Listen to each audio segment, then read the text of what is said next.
Estamos aqui mais uma vez para refletir um pouco em torno dos ensinos de Jesus, em torno dos ensinos da doutrina espírita, que é o cristianismo redivivo. Escolhemos hoje uma página, A Caminho da Vida, que está neste livro, Bilhetes Fraternais, da SODEC, Sociedade Divulgadora do Espiritismo Cristão. É o volume 3º. Diz assim: Deus, em sua misericórdia infinita, vos pôs no fundo do coração uma sentinela vigilante, que se chama consciência. Escutai-a, que somente bons conselhos ela vos dará. É uma afirmação interessante. Por que que a nossa consciência nos daria bons conselhos? Se somos ainda aprendizes, se estamos aqui mergulhados num mundo denso, cheio de tentações, de ilusões que nos propicia os desvios, a falta de foco, os interesses pessoais.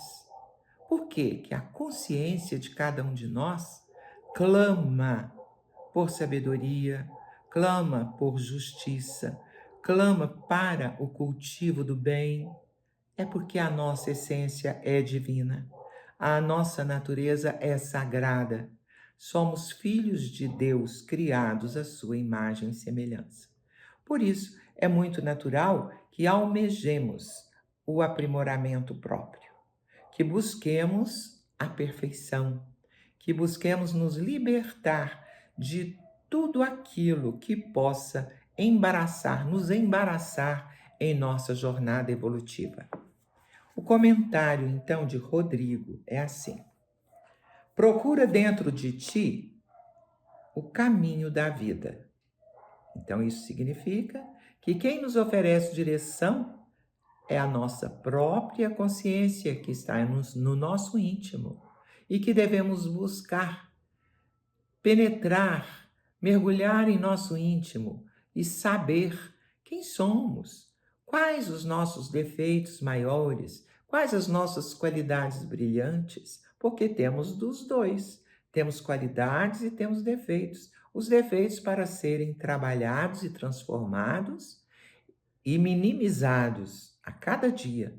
E as qualidades são para ser cultivadas e firmadas em nós, para que nós possamos, então, cumprir aquilo que nos compete cumprir, o aprimoramento necessário. Filho de Deus que és, trazes no imo do teu ser o sentido sublime da ascensão espiritual, conduzindo-te aos altos cumes da escalada evolutiva. Então, a evolução, a escalada evolutiva, é uma tarefa que não pode ser terceirizada. É uma tarefa indelegável. Cabe a cada um realizá-la. Não dá para atribuir a outro essa tarefa da própria evolução. Por isso, os espíritos amigos nos aconselham o autoconhecimento. Precisamos buscar nos conhecer bem e, a partir desse primeiro passo, nos autoeducarmos, nos situarmos na vida, mas colocando-nos assim, ajustados aos ensinamentos daquele que veio dos páramos celestiais para nos oferecer um roteiro de progresso espiritual. Jesus veio como mestre para nos ensinar o caminho percorrido por ele. E o caminho exitoso é aquele que nos faz responsáveis pelas nossas próprias escolhas, que nos faz buscar as melhores escolhas, porque todos sabemos que o bem que fazemos retorna para nós. e o mal que praticamos também.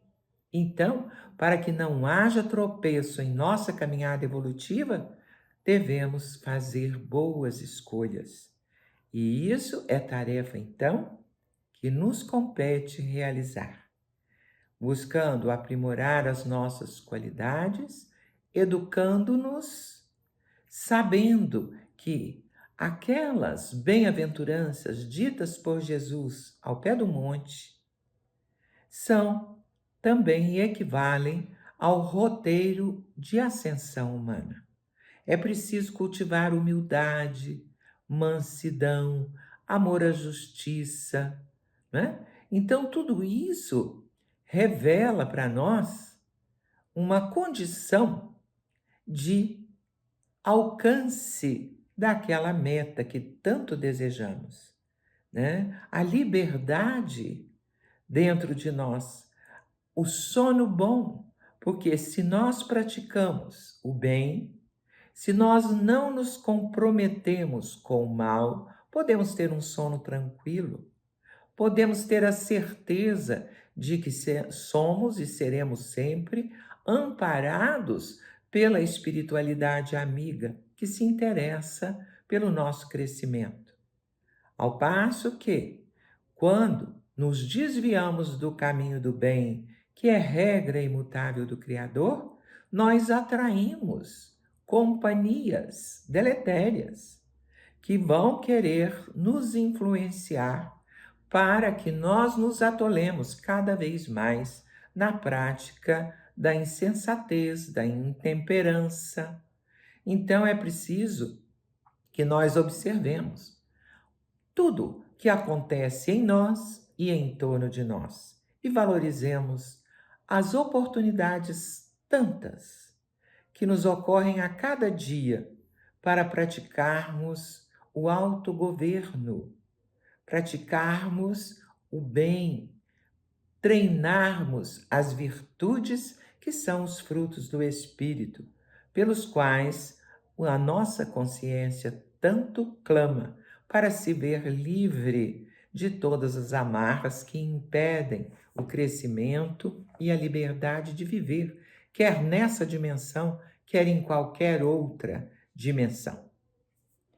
Ele continua: a função de todos os missionários da luz divina, quando vêm à Terra em missões de renúncia e sacrifício, é justamente ajudar os homens a encontrarem nos próprios corações o roteiro da vida, aí delineado pela consciência vigilante e protetora.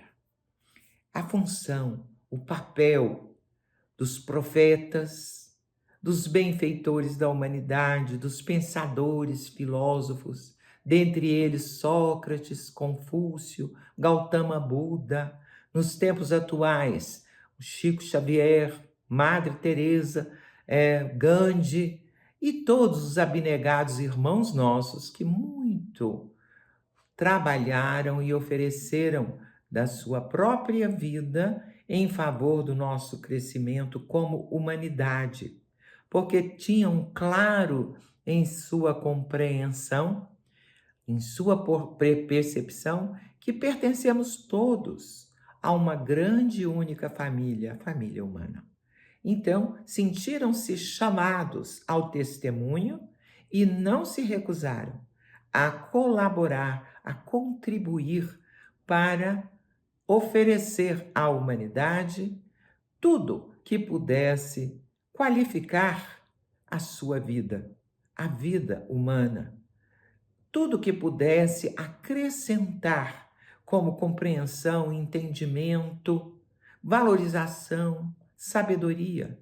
Então, todos esses benfeitores ofereceram as suas vidas no campo político, como Gandhi, como Luther King, no campo científico, como os grandes pesquisadores, os inventores, e no campo filosófico e religioso, esses tantos que têm deixado para nós um exemplo luminoso, né, de compreensão da realidade da vida, como Allan Kardec, Eurípides Barçanufo, Bezerra de Menezes, Chico Xavier, Irmã Dulce, Madre Teresa e todos aqueles que se transformaram em luzes, em verdadeiras estrelas a nos iluminar a nossa caminhada e servem de exemplo para todos nós.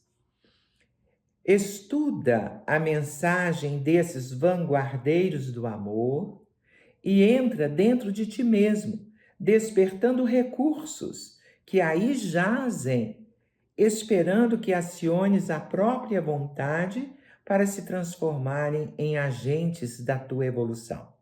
Aqui é um convite, né? Desperta, ó tu que dormes, né? Como disse Paulo de Tarso. É preciso despertar, é preciso acordar para a realidade da vida. A vida verdadeira é a vida espiritual. Estamos aqui em experiência para aprimorar o espírito imortal, que nos habita, essa carne que vem a ser um uniforme de trabalho, na verdade. Ela é transitória, mas o espírito não é imortal. Então, nós devemos acordar para essa realidade espiritual, para essa dimensão. Aqui estamos para dimensionar a nossa consciência, para acrescentar conhecimento e santificação, purificação desses nossos sentimentos. Então é preciso um treino, um esforço, uma boa vontade e também contentamento e gratidão. Por quê? Gratidão ajuda-nos a caminhar com mais leveza. Fica mais fácil nós entendermos que, por exemplo, quando chega um sofrimento, uma enfermidade grave, uma dor profunda, um conflito, nós não devemos nunca nos desesperarmos ou nos revoltarmos. Por quê? Porque conhecemos já a lei de causa e efeito. Quando chega algo assim, deve ser transmutado em lição. Serve para o nosso aprendizado. Serve para que nós nos fortaleçamos e possamos, então, transcender, alcançar um patamar melhorado de compreensão. Então, é preciso uma resignação ativa diante das dificuldades que a vida nos coloca para vivenciar, porque são todas essas dificuldades resultado das nossas necessidades. É como diz lá no Evangelho, quando trata das bem-aventurados aflitos, né, os que choram. Por quê? Porque, naturalmente, se nós nos resignamos diante daquilo que não pode ser modificado e que é desgostoso e que nos causa sofrimento, é porque nós precisamos, né, passar por tudo aquilo para nos quitarmos perante a lei divina que em outro tempo nós defraudamos. Então é preciso compreensão para bem sofrer ou para bem assimilar as lições que a vida nos oferece. Continua ele. Escuta a voz que ecoa na acústica da tua alma e segue-lhe os alvitres, portadores da seiva vivificante do fruto da felicidade. Então, se ouvimos nossa consciência, com certeza nós alcançaremos essa compreensão e nos guiaremos, né, buscando essa felicidade que vem a ser também paz de espírito, paz de consciência.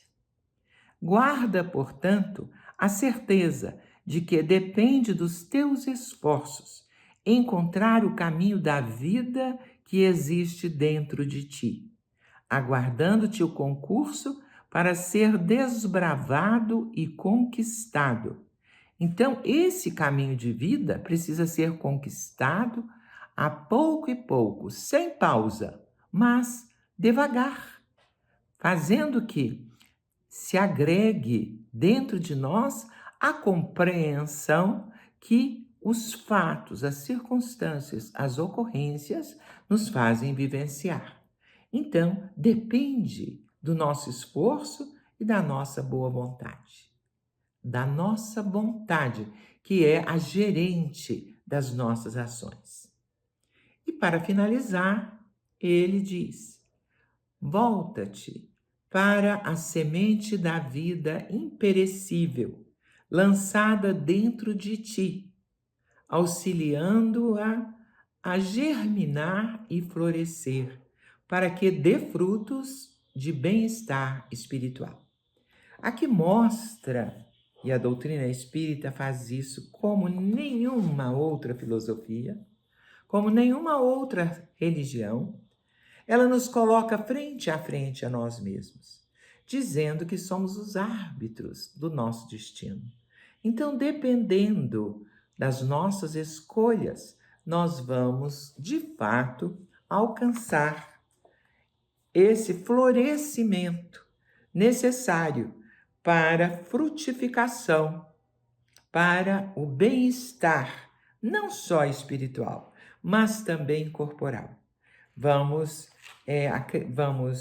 constatar que as pessoas que pensam bem, que mentalizam bem, que realizam o bem, elas que têm o sorriso, que têm desenvolvido a empatia, a compreensão, a tolerância, a paciência, a calma, são pessoas que já vivem felizes aqui, né? Porque são benquistas, são amadas, são tidas como verdadeira referência de criaturas que são adeptas aos ensinos de Jesus, são verdadeiros cristãos. Então, que nós possamos nos pautar pelos bons exemplos dos nossos irmãos benfeitores, que muito nos ajudaram a caminhar para a frente e para o alto, trazendo-nos reflexões valiosas em torno do significado da vida. E que Jesus, o nosso mestre, guia, modelo, possa nos amparar sempre e nos fortalecer no propósito de trabalharmos em nosso íntimo para nos tornarmos melhores seres humanos. Se conosco, Jesus. Abençoa-nos, espiritualidade amiga. Assim seja, graças a Deus.